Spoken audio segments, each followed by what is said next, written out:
y el antiguo canal de regadío, que eso no, simplemente capitalizar lo que existía a esta altura, que arma este zócalo metropolitano de 10 kilómetros de largo.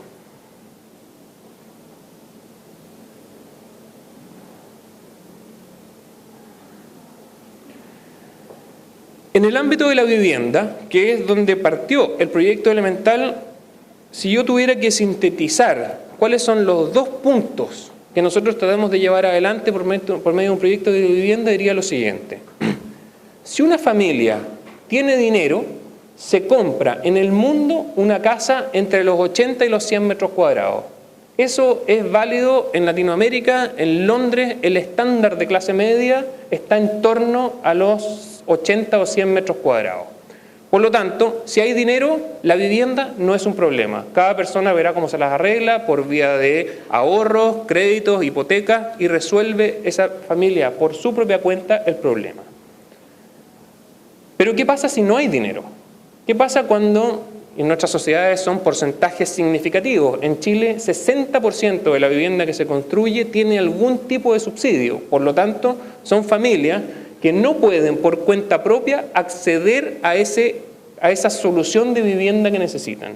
No sé cuál sea el caso en Argentina, pero en Latinoamérica en general son de ese orden, al menos los órdenes de magnitud del déficit habitacional. Por lo tanto, si no hay dinero, hay dos salidas: la informalidad, tomas ilegales de terreno, favelas, villas miserias se llaman acá, poblaciones, tomas de terreno, lo que fuera. La informalidad, si no tengo manera de acceder a la vivienda, la voy a tener igual, pero de manera informal. O lo que se hace en Chile con ayuda de alguna política pública, que es como reacciona el mercado: tomo la casa de clase media y la reduzco hasta dejarla del tamaño que puedo pagar con la plata disponible. Estamos hablando en Chile del orden de $10.000 por unidad, que en el mejor de los casos permiten construir alrededor de 40 metros cuadrados, y con $10.000 hay que comprar el suelo, hacer la vivienda y hacer la infraestructura. Por lo tanto, lo que nosotros observamos cuando partimos en este proyecto de vivienda fue que el mercado consideraba 40 metros cuadrados como una casa chica y lejos, ahí donde el suelo cuesta nada. Por lo tanto, la estrategia del mercado era achicar y alejar. Y lo único que nosotros quisimos hacer para darle una vuelta a la formulación de la pregunta fue: ¿qué pasaría si 40 metros cuadrados, en vez de pensar que son una casa chica, pensamos que son la mitad de una casa buena? Si uno formula el problema de 40 metros cuadrados no como una casa chica, sino que como la mitad de una casa buena, la pregunta clave es: ¿qué mitad hacemos? Con plata pública nos pareció que había que hacer aquella mitad de la casa que una familia por cuenta propia nunca iba a poder hacer. Y lo que hicimos fue identificar un conjunto de condiciones de diseño que pertenecen a esa mitad que una familia nunca va a poder hacer bien por su cuenta. El segundo punto fue: todos nosotros, cuando nos compramos una casa, esperamos que aumente de valor en el tiempo. Y en vivienda social, comprar una casa se parece más a comprarse un auto que a comprarse una casa. El deterioro, la devaluación del traspaso de patrimonio público a patrimonio privado por medio del subsidio de vivienda, que es lejos la ayuda más importante que una familia pobre recibe en toda su vida por parte del Estado, es un activo y un capital que pierde valor en el tiempo, entre otras cosas porque está localizada en un lugar donde no hay ciudad, sino simple acumulación de casas, en general acumulación de pobres.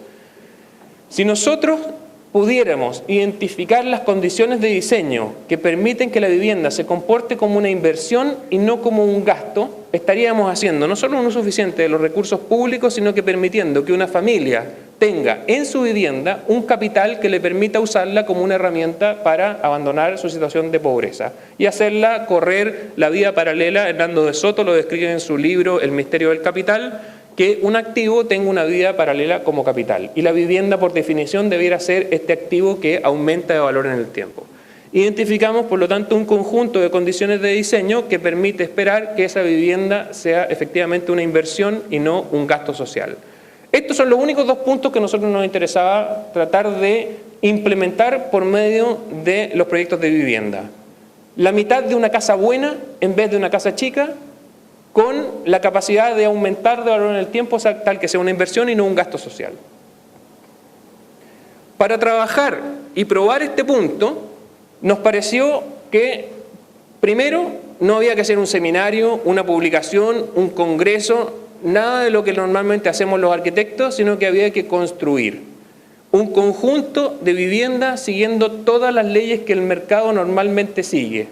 Y eso diría yo que es un mérito gigantesco, el que fue uno de los socios que fundó el proyecto Elemental, Andrés Jacobelli, ingeniero de transporte. Yo creo que ya la formación dice bastante de por qué el proyecto terminó siendo exitoso. Tuvo un ingeniero que ejecuta y que identifica con claridad cuál es la escala de intervención a la que hay que apuntar y decide, aquí hay que construir siguiendo las mismas leyes que ocupa todo el mundo y no vamos a pedir un peso más, no solo porque no por orgullo, sino que porque si llegamos a resolver este problema y hemos pedido plata a alguien, entonces todo el resto del mercado va a tener la excusa perfecta para decir, ah, bueno, pero es que con plata de no sé quién, así que no.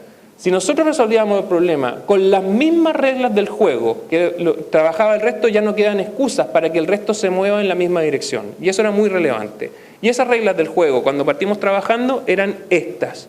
Una nueva política habitacional, había una ventana de oportunidad en el sentido de que había una política que había hasta ese año consistía en un subsidio gubernamental de $3.700, un ahorro familiar de 300 y luego una deuda privada del orden de $7.000.